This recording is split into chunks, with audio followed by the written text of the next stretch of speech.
the white part of the building there, you can see we just right up on top. Tony Charlie lives just across the water from the place of his nightmares. I had issues with darkness most of my life. Charlie is a survivor of Kuper Island Residential School.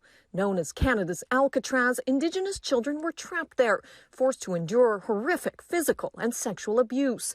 121 children died at the school on Penelican Island.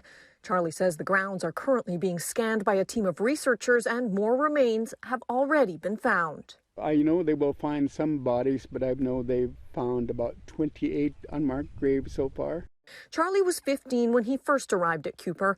The abuse at the hands of a priest started soon after. He would come in there and sex abuse me, and I was sleeping when he first done it. I was sleeping and he woke me up middle of the night and I was just shocked. Glenn Dowdy was eventually charged with sexually abusing more than a dozen boys and sentenced to 3 years in prison. EDDY Charlie was also abused during his time at Kuper.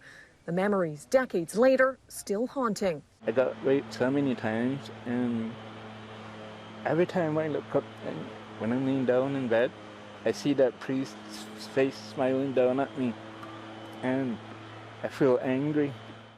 Charlie says the abuse got so bad, one day he saw other kids pushing a log down a hill and saw a way out. I threw myself in front of the log, and it rolled over me, and broke almost every bone in my body, and you can see the scars on my head and on my face. Others didn't make it. 2 sisters drowned trying to swim away from the island. Another student died from suicide. The school was run by the Catholic Church, and the bishop of the Victoria Diocese says all survivors should be heard and believed. We are responsible. I do feel a responsibility.